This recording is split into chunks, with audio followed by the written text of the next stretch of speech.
you remember I changed the RD unit in this Freelander? Look what's happened now.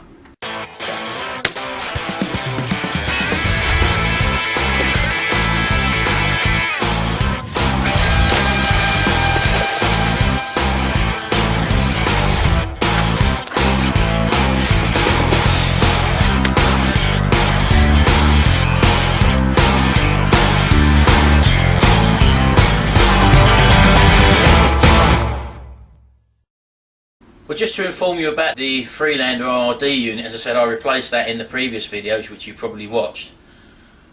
That's increased fuel economy by probably about 15 miles to the gallon, so it's doing a lot better on fuel. After about a month, the car started using more oil, to the extent where I was putting nearly 5 litres of oil in a month. And it started also using more water. Now again, there was no visible signs of this happening, apart from it was smoking very heavily.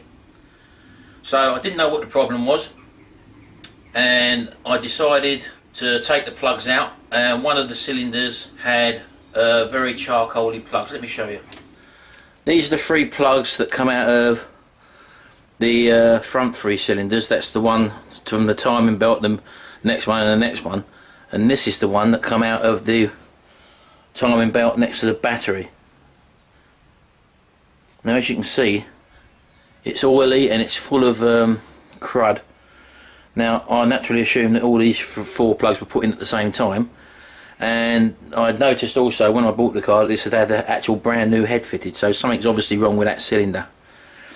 So not only that, another symptom I was having, bearing in mind as I say there was no actual water leaks and there was no sort of oil leaks, apart from it very smoky, but you could smell it's burning oil. So I didn't know whether there was a problem with the bores or whether it was a problem with the head. But also what I noticed as well is that the hoses were starting to pressurise, so obviously there was a possible problem.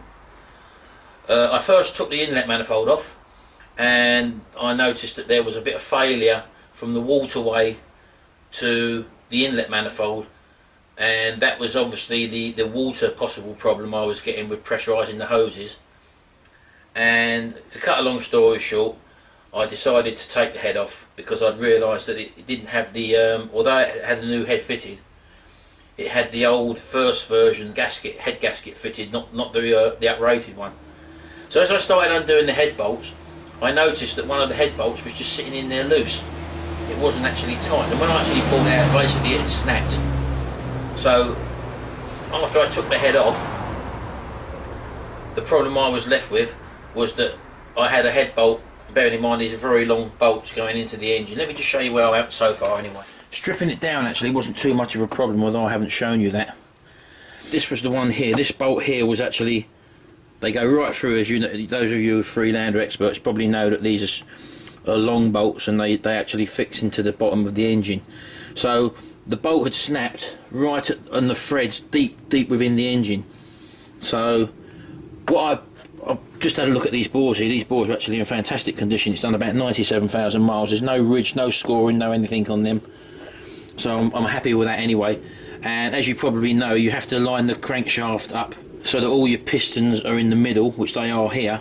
And once you take the head off, because these are what you call wet liners, in other words, there's no support around them, they're not cast into the block, you cannot turn that crank. If you turn that crank, there's a very good chance that these can pop up, and the seal between this and the base of the engine can actually break, and you'll get water in the crankcase. So once you've actually taken the head off, you must not turn that crank over whatsoever.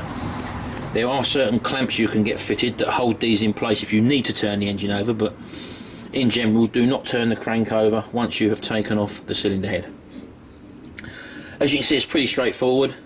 Exhaust manifold just comes forward, inlet manifold comes away, all the ancillary pipes are unplugged. The 10 bolts that hold the head on are withdrawn. They're long bolts, as I said to you. But I was in a situation now where I had to take the sump off, because the way that these bolts screw in, they don't screw into the bottom of the block, these long bolts. They screw into what they call the oil rail underneath, and the only way to get to that is to take the sump off. Let me show you underneath. If you ever have to do this, as I said, again, if you go by the manual, it says you have to take the exhaust off. I've actually just left the exhaust on, and up here, well,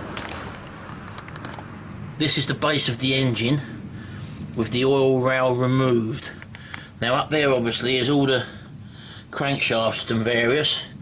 These two bolts here, where is it? There's one bolt here and one bolt there.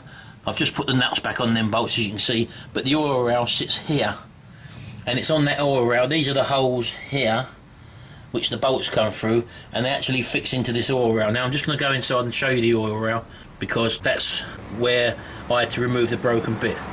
What also you have to take off is this bracket. This is the bracket that goes underneath the engine and holds the front of the IRD unit on. That has to come off.